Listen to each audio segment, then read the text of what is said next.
오늘 설교는 스티브 잡스 이야기로 먼저 좀 시작을 해보려고 합니다. 모르시는 분이 없으실 것 같은데요. 이 사과 로고로 유명한 애플사를 지금의 애플사로 키워낸 장본인이다, 우리가 생각할 수 있는데요. 그런데 이 사람은 좀 특이하게도 살아생전에 자신의 사생활에 대해서는 극도로 좀 언급하기를 꺼려 했다고 합니다. 그런데 2005년에 스탠포드 대학의 졸업식에서 자신의 암 투병 소식을 처음으로 알렸고, 동시에 자신이 미혼모에게서 태어나서 입양되어서 양부모에게서 자랐다라는 사실도 밝혔다고 합니다. 잡스의 양부모님은 처음에는 아이가 혹 상처를 받을까 봐 입양 사실을 알리지 않았다고 하는데, 나중에 그 사실을 알게 되고 나서는 친부모님이 자신을 버렸다라는 생각 때문에, 내가 버림받았다라는 생각 때문에 많이 괴로워했다고 합니다. 그 상처를 추스리지 못해서 학교에서까지 문제를 일으킬 정도가 되었다고 하는데요. 그러던 중에 양부모님이 잡스와 대화를 하면서 너는 특별한 사람이란다. 우리가 부족하지만 그래도 우리가 너를 특별하게 택했고 너를 골라내었단다. 너는 선택된 사람이다. 이런 말씀을 해주었다고 합니다. 그런데 이 말을 들은 잡스가 그때부터 달라졌다고 합니다. 버림받은 사람이 아니라 택함을 받았다라는 그 사실을 깨닫고는 변하기 시작해서 결국 21세기에 가장 영향력 있는 인물 중에 한 사람으로까지 인정을 받는 그런 삶을 살아가기 시작했던 것입니다. 여러분, 하나님도 우리를 별 볼 일 없어서 택하시고 쓸모없는데도 불구하고 사랑하신 것이 아니라 하나님은 우리를 특별하게 택하셨습니다. 독생자 못지않게 우리를 사랑하셔서 우리를 품어주셨습니다. 비록 우리의 모습을 보면 부족하고 연약하고 아직도 뭐가 나 있고 상처도 많은 우리들이지만, 하나님께서 이런 우리들을 특별하게 여기시고 존귀하게 여기신다라는 사실을 기억하면서 기대의 마음으로, 또 겸손한 마음으로, 사모하는 마음으로 이 시간 하나님의 말씀 앞으로 나아갈 수 있기를 바랍니다. 지난 주일에는 우리가 현실적인 사람이었던 이 도마가 예수님의 십자가와 부활을 직접 경험하면서 참된 믿음, 그리고 참된 신앙의 길을 걷게 되었다라는 사실을 확인하였습니다. 뿐만 아니라 구약의 인물 중에서도 하나님을 경험하고서 이 참된 신앙을 갖게 되었던 삼손이라는 사사에 대해서도 살펴보았습니다.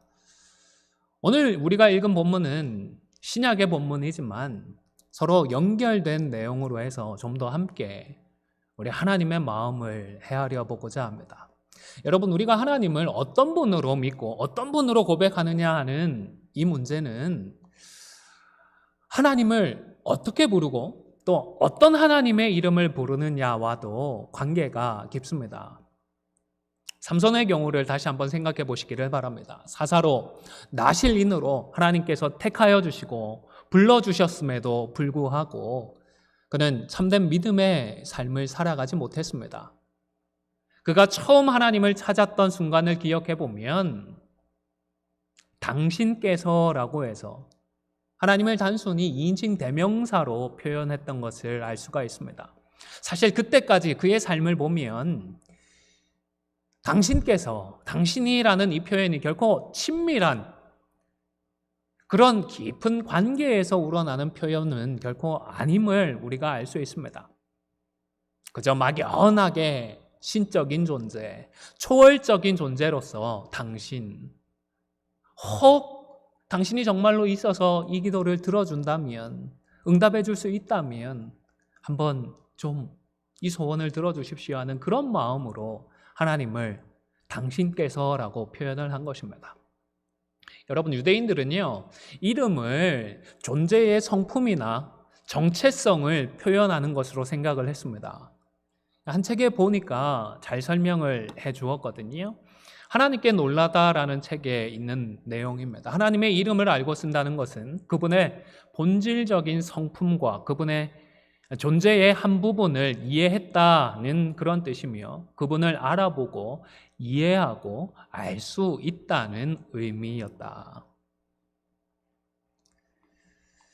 이러한 사실을 우리가 유대인들의 이러한 문화와 이러한 관념들을 유추해 볼 수 있는 좋은 본문이 구약에 있는 것 같습니다. 바로 에덴 동산에서 아담이 동물의 이름을 지어 붙인 대목인 것 같습니다. 창세기 2장 19절에서 20절을 화면을 보시면서 함께 읽도록 하겠습니다. 시작. 여호와 하나님이 흙으로 각종 들짐승과 공중의 각종 새를 지으시고 아담이 무엇이라고 부르나 보시려고 그것들을 그에게로 이끌어 가시니 아담이 각 생물을 부르는 것이 곧 그 이름이 되었더라. 아담이 모든 가축과 공중의 새와 들의 모든 짐승에게 이름을 주니라. 아담이 돕는 배필이 없으므로. 아마도 이때 성경에 딱 꼬집어서 이런 연유로 해서 이렇게 이름을 지었다 밝히지는 않았지만 각 짐승들의 그 특징과 존재를 충분히 검토한 뒤에 확인한 뒤에 거기에 따라서 이 동물들의 이름을 지어 붙였던 것 같습니다. 이 사실들을 유대인들은 너무너무 잘 알기 때문에 모세로서는 굳이 이런 이유로 이런 목적으로 해서 이름을 이렇게 지었다 밝힐 필요는 없었던 것 같습니다.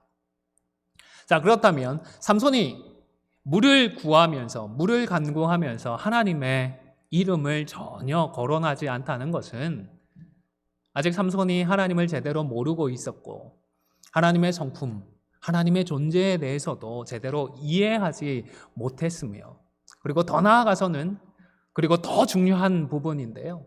하나님의 택하심과 부르심에도 불구하고 그는 하나님을 제대로 믿지 못하고 있었다라는 증거가 될 수 있는 것입니다.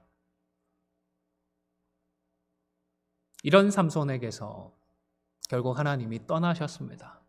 하나님께서 삼손을 떠나시자 삼손은 모든 힘을 잃어버리고 그만 블레셋에게 포로로 잡히고 말았습니다. 별다른 저항도 하지 못하고 두 눈까지 뽑히고 그렇게 비참한 몰골로 맷돌을 돌리며 사는 삶을 살게 되었습니다. 그런데 이런 고난과 이런 연단을 통하여서 삼손은 오히려 참된 믿음, 참된 신앙을 가질 수 있게 되었습니다. 그 상황을 생각을 해보시기를 바랍니다. 특별히 사사기 저자는 무엇이 자라고 있다라고 기록을 했지요? 그의 머리카락이 다시 자라기 시작했다라는 그 내용을 기록했던 것입니다. 이것이 삼손의 힘의 근원이 머리카락에 있기 때문에 머리카락이 다시 길어지기 시작하면서 삼손도 힘을 되찾기 시작했다라는 그런 의미는 아니라고 제가 말씀을 드렸습니다. 왜냐하면 삼손의 힘의 근원은 그 머리카락이 아니라 하나님께 있었기 때문입니다. 사사기서 그 이전 부분을 우리가 유심히 읽어보면 여러 차례 여호와의 신이 임하셔서 삼손이 힘을 갖게 되었고 또 하나님께서 떠나시니까 삼손도 힘을 잃고 말았다라는 사실을 분명하게 말씀을 했던 것입니다.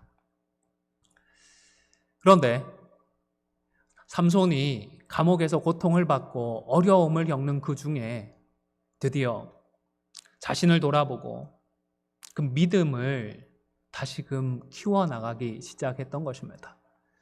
조금씩 머리카락이 조금씩 자라는 그만큼 그의 믿음도 자라나게 되었던 것 같습니다. 그래서 그는 아마도 자신의 처음이자 마지막 간절한 그리고 진실되고 참된 기도를 하나님께 드렸는데요. 이때 더 이상 하나님을 당신이라고 표현하지 않고 하나님의 이름을 세 종류나 부르고 있는 것을 알 수 있습니다.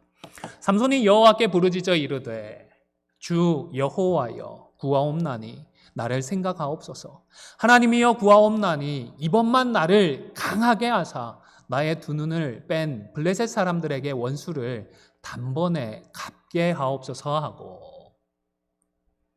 삼손이 믿고 고백한 하나님의 이름은 세 가지입니다. 우선 주라는 우리말 번역은 히브리어로 아도나이라고 하는데요.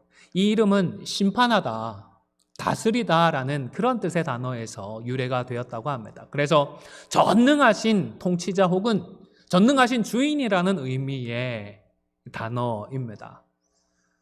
자기 소견에 옳은 대로 하면서 살았던 삼손이 드디어 이제는 내가 아니라 하나님이 나를 주관하신다, 하나님께서 나를 다스리신다라는 사실을 고백할 수 있게 되었던 것입니다. 두 번째로 하나님이라는 우리말 번역이 있는데요. 이 단어는 원어적으로 보면 여호와라고 엘로힘이라고 하는, 하나님은 엘로힘이라고 하는 단어입니다.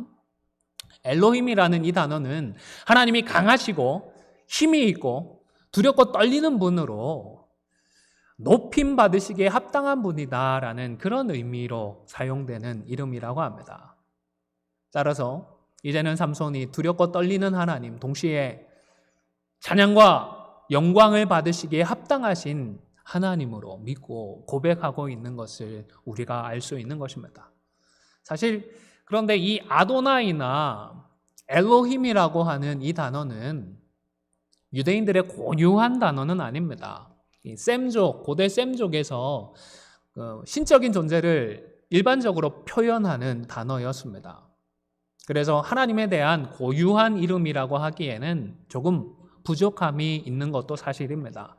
영어권에서 사용하는, 대문자를 써서 사용하는 갓이라는 단어나 우리가 사용하고 있는 하나님이라는 이 단어들이 원래 유대인들이 썼던 단어가 아니고 각 문화권에서 각 민족들이 나름대로 초월적인 존재나 신에 해당되는 그런 단어로 사용을 했던 것인데, 그것을 차용해서 쓰다가 이제는 어떻습니까? 한국에서 하나님 하면 당연히 기독교에서 말하는 하나님으로 생각을 합니다. 영어권에서도 대문자로 된 갓을 쓰게 되면 기독교에서 말하는 신을 뜻하게 된 것처럼 아도나이나 엘로힘과 같은 단어도 신구약 성경에서 말하는 하나님으로 이제는 분명하게 사용되었습니다. 그렇기 때문에 굳이 이 단어들을 사용하지 못할 이유는 없습니다. 그런데 여호와라고 하는 단어는 하나님께서 직접 알려주신 이름입니다. 그런 점에서는 다른 단어들보다는 특별하다 생각을 할 수 있는데요. 유대인들도 이 단어는 정말 거룩하고 귀하게 생각을 했습니다. 그래서 감히 소리를 내어서 발음을 하지 않고요, 단어만 써놓았습니다. 그래서 이 여호와라는 단어가 나오면 아도나이라고 바꿔서 읽거나 아니면 발음되는 시간 동안에 읽지 않고 그대로 가만히 있었습니다. 그러면 청중들은 그 사이에 하나님을 언급을 하고 있구나 이해를 했습니다. 이렇게 시간이 흘러가다 보니까 단어는 있는데 이 단어를 어떻게 발음을 해야 하는지 알 수 없게 되고 말았습니다. 우리 개역 한글에서는 이 단어를 그래도 다른 단어들을 발음하는 방법에 기초해서 여호와라고 그 소리 나는 대로 번역을 해놓고 있는데, 어떤 분들은 여호와 대신에 야훼라고 하는 그런 발음으로 부르기도 합니다. 사실 어느 쪽이 맞다 틀리다 확정할 수 없기 때문에 굳이 이게 틀렸다 저게 맞다 우리가 싸울 필요는 없다 싶습니다. 그리고 이 이름 자체도 특별하지만 이 이름 속에 담겨 있는 하나님의 의지가 너무너무 중요합니다. 그것은 하나님께서 당신의 백성들과 영원히 함께 하시겠다라는, 내가 함께 하겠다라는 약속이 담겨 있는 이름이기 때문입니다. 그래서 여호와라는 이 이름은 오직 이스라엘의 하나님을 부를 때에만 국한되어서 배타적으로 사용이 되어 왔습니다. 이제 신약 시대로 넘어오면서는 성경에서 사용되는 언어가 히브리어에서 헬라어로 바뀌게 되었습니다. 그러면서 자연스럽게 구약 성경에 언급되어진 하나님의 이름도 헬라어로 번역을 하게 되었습니다.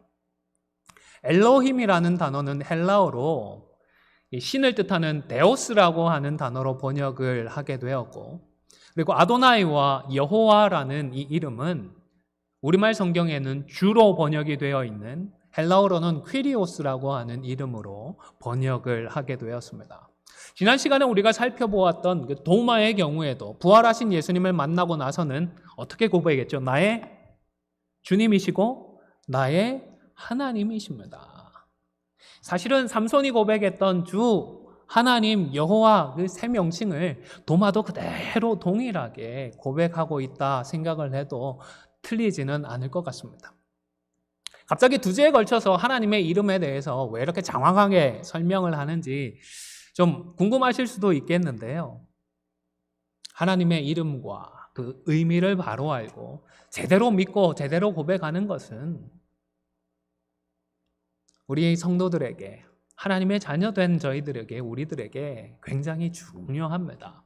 그리고 우리들의 믿음과 우리 신앙의 성장에 있어서도 굉장히 중요합니다.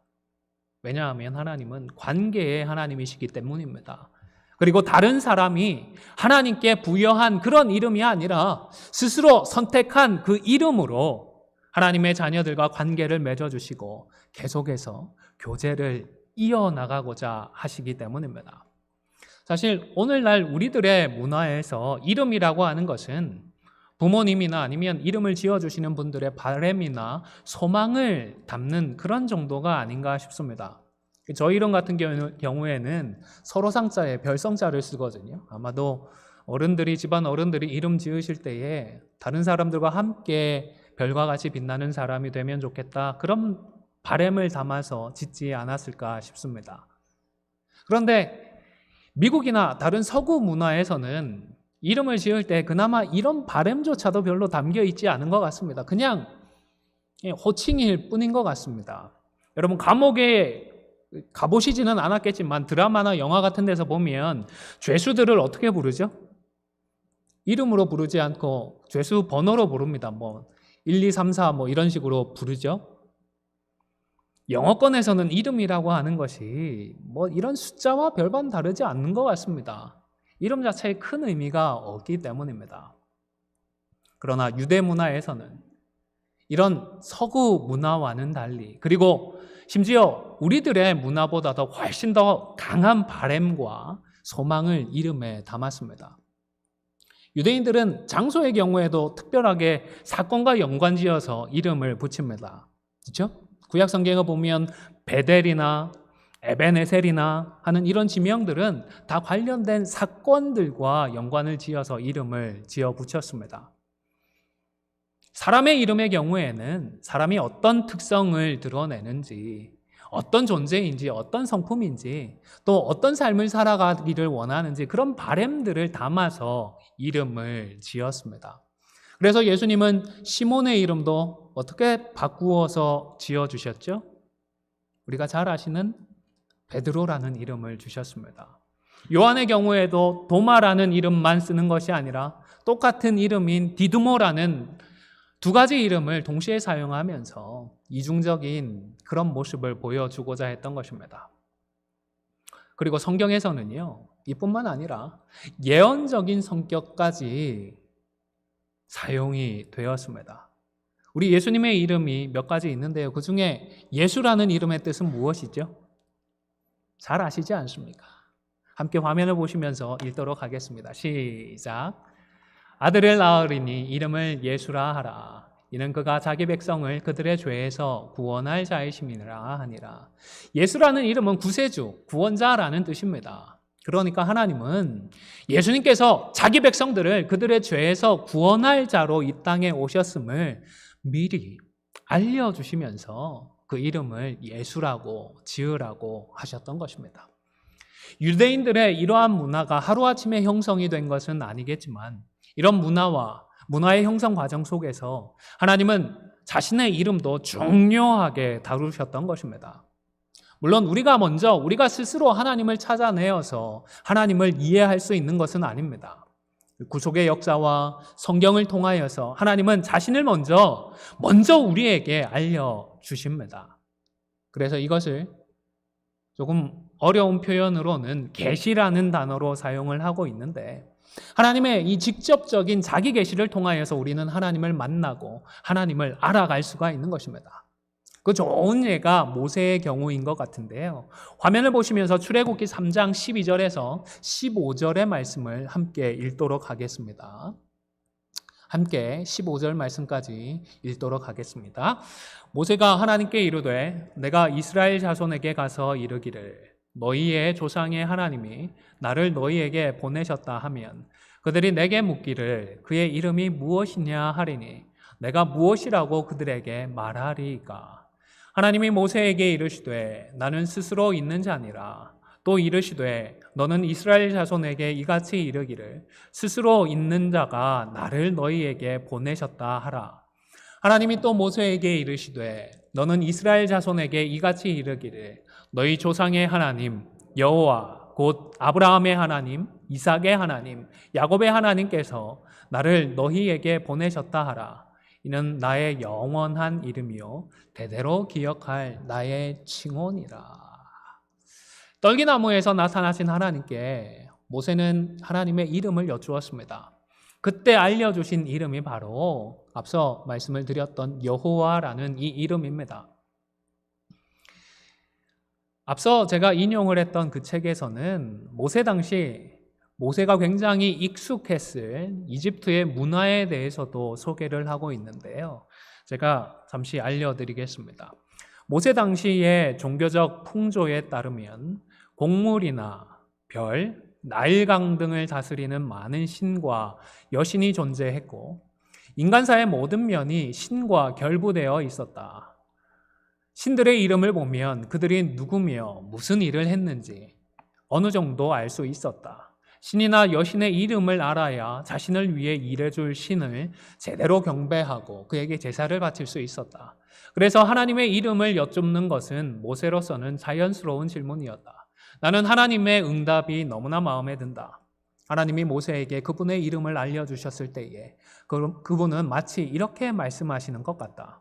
나는 이집트의 거짓 신들과 달리 실제로 존재한다. 나는 스스로 있는 자다. 나는 진짜란다. 하나님은 당신을 변명하거나 변호하는 대신 그냥 이렇게 말씀하셨다. 하나님께서 나는 나다. 나는 실제로 존재하는 스스로 있는 자다라는 사실을 먼저 말씀하신 뒤에 택한 백성들과 관계를 맺는 아브라함과 관계를 맺어왔고 이삭과 야곱과 관계를 맺어왔던 그것처럼 이제는 나의 백성, 나의 자녀들과 관계를 맺는 언약의 하나님으로서 여호와라고 하는 그 이름을 알려주셨던 것입니다. 하나님은 스스로 계신 분이시지만 그러나 결코 저 멀리 우리에게서 동떨어져서 구경만 하고 지켜만 보는 그런 분이 아니십니다. 우리를 먼저 찾아와 주시고 우리와 관계를 맺어 주시고 그 관계 속에서 친밀하게 교제를 나누어 가고자 하십니다.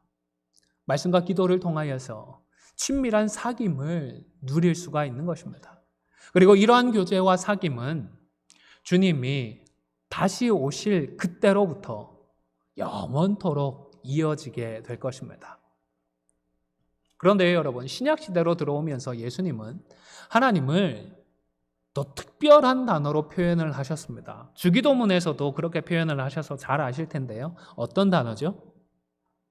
그렇습니다. 아버지라고 하는 단어로 하나님을 표현하기 시작하셨습니다. 예수님만 하나님을 아버지로 표현한 것이 아니고 사도들 역시도 그리고 초대교회 모든 성도들도 이제는 하나님을 아버지로 부르기 시작했습니다. 사실 여호와라는 이 하나님의 이름을 헬라어로 주라고 퀴리오스라고 번역을 하기는 했지만 원래적인 의미를 충분히 반영한 좋은 번역이라고는 할 수 없습니다. 오히려 그 관계적인, 언약의 관계적인 측면은 아버지 하나님이라는 이 표현이 훨씬 더 잘 드러낼 수 있는 것 같습니다. 십자가와 부활을 통하여서 우리와 하나님의 관계가 극적으로 변화가 되었는데 마치 부모와 자식의 그 관계처럼 하나님과 우리의 관계가 변화되었다는 것입니다. 총이나 칼이나 다른 무력이나 폭력적이고 억압적인 방법이 아니라 십자가의 그 사랑과 희생을 통하여서 하나님은 우리의 아버지가 되어주시고 하나님은 우리를 당신의 자녀로 삼아주신 이 특별한 관계가 시작된 것입니다. 때때로 육신의 아버지들이 약점을 가지고 있기 때문에 그 아버지에 대한 잔상들 때문에 하나님 아버지에 대한 우리들의 인상이 왜곡되기는 합니다. 하지만 그럼에도 불구하고 하나님을 우리가 아버지로 부를 수 있어서 얼마나 좋은지 모릅니다. 여러분, 그렇다면 누구부터 찾게 되죠? 아이고 아버지, 아이고 어머니 하지 않으십니까? 아무리 큰 잘못을 해도요, 아빠라고 부르면서, 엄마라고 부르면서 죄송해요 하면 다 용서해 주시잖아요. 우리 하나님 그런 분이시라는 것입니다.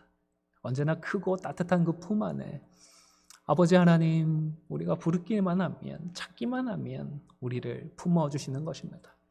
오늘 본문 3장 1절을 보시면 보라라고 하는 단어로 시작을 하고 있습니다. 이것은 우리말 성경에서도 헬라어 원문의 기록을 아주 잘 살려서 번역을 하고 있는 것 같은데요. 사도 요한이 명령이라고 하는 아주 강한 어조로서 보라고 하면서 3장 1절을 시작하고 있는데, 그리고 그렇게 해서 보라고 하는 그 내용이 무엇입니까? 우리 화면을 보면서 1절 말씀 다시 한번 읽도록 하겠습니다. 시작. 보라, 아버지께서 어떠한 사랑을 우리에게 베푸사 하나님의 자녀라 일컬음을 받게 하셨는가. 우리가 그러하도다. 그러므로 세상이 우리를 알지 못함은 그를 알지 못합니다. 여러분, 아버지 하나님께서 우리에게 큰 사랑을 베풀어 주셔서 우리의 아버지가 되어 주셨습니다. 우리를 하나님의 자녀로 삼아 주신 것입니다. 이 사실을 명심하라고 보라며 강한 명령조로 선포를 하고 있는 것입니다. 사실 우리들이 하나님의 자녀가 되었다고는 하지만 그렇게 자격이 있어 보이지 않습니다. 우리를 보면 부족한 것들이 여전히 많이 있습니다. 실수도 많이 하고요. 약점도 많이 보이고요. 심지어 죄의 유혹을 떨쳐버리지 못하고 범죄를 저지르기도 합니다. 다른 사람들을 보면 그런 것들이 너무너무 잘 들어오죠. 참 묘한데요. 그런 일들이 반복되다 보면 저 사람이 정말 구원을 받았을까 하는 그런 의심이 들 때도 있는 것 같습니다. C.S. 루이스가 죄는 미워하고 죄인은 사랑하는 것을 얼마든지 가능하다라고 논증을 하기 위해서 이런 말을 했다고 하거든요. 자기 자신을 보라고 했다고 하죠. 우리 자신을 보면 우리가 생각보다 자주 죄를 짓는데 그런 죄를 짓는 자기 자신을 미워하기보다는 그럼에도 불구하고 얼마든지 사랑하는 것처럼 우리가 죄는 미워하고 죄인을 사랑하는 것이 실제로 가능하다라고 논증을 했었는데요. 마찬가지로 다른 사람들을 보면서 어떻게 저런 사람이 하나님의 자녀일 수 있을까 싶더라도 그때마다 정직하게 우리 자신을 먼저 볼 수 있으면 좋겠습니다. 나 같은 사람이 하나님의 자녀가 되는 은혜를 받았으니까 다른 사람도 얼마든지 하나님의 자녀가 되는 은혜를 받을 수 있는 것 아니겠습니까? 그리고 우리 속에서 이 일을 시작하신 분이 하나님이십니다. 그래서 주신 약속대로 예수님께서 다시 오실 때에는 우리 모두가 주님과 같아지게 될 것입니다. 그런데 요한 사도는 마냥 이렇게 감사하고 감격만 하지 말고 이 소망 때문에 예수님처럼 자신을 깨끗게 하라고 당부하고 있습니다. 죄를 이제는 짓지 말라는 것입니다. 죄를 미워하고 죄에 대해서는 죽어 마땅하다는 것입니다. 대신에 하나님의 말씀의 법에 대해서 더 이상 무지하지 말고 알면서 무시하고 그것을 어기고 범하는 것이 아니라 이제는 말씀대로 살아서 순종할 것을 교훈하고 있는 것입니다. 지난 수요 기도의 시간에는 사사기 17장의 말씀을 함께 상고했거든요. 여기에 보면 하나님의 그 계시대로 말씀대로 하나님을 믿지 않고 자기 마음대로 믿고 자기 욕심대로 살다가 자기 자신뿐만 아니라 다른 사람들까지 멸망으로 인도했던 미가라는 사람이 소개되고 있습니다. 미가와 그의 어머니는 굉장히 종교적인 사람이었습니다. 종교적이다라는 이 표현은 믿음이 좋다거나 참신앙을 가지고 있다라는 그런 뜻이 아닙니다. 다분히 좀 미신적이고 자기중심적으로 신을 믿어왔던 사람이다라는 그런 의미입니다. 혹 신의 노여움을 사서 저주를 받는 것은 아닐지 두려워하고, 아니면 어떻게든 신의 마음에 들어서 축복을 받으려고 노력했던 그런 사람들이라는 것입니다.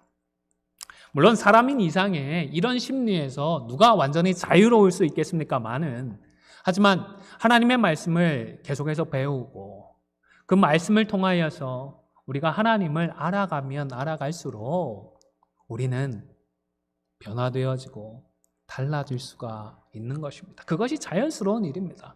그러나 하나님을 말씀을 통하여서 알아가려고 하지 않고 배우려고 하지 않고 하나님과 교제하지 않으니까 여전히 그런 미신적인 상태로 그 모양 그 꼴로 머물러 있었던 것입니다.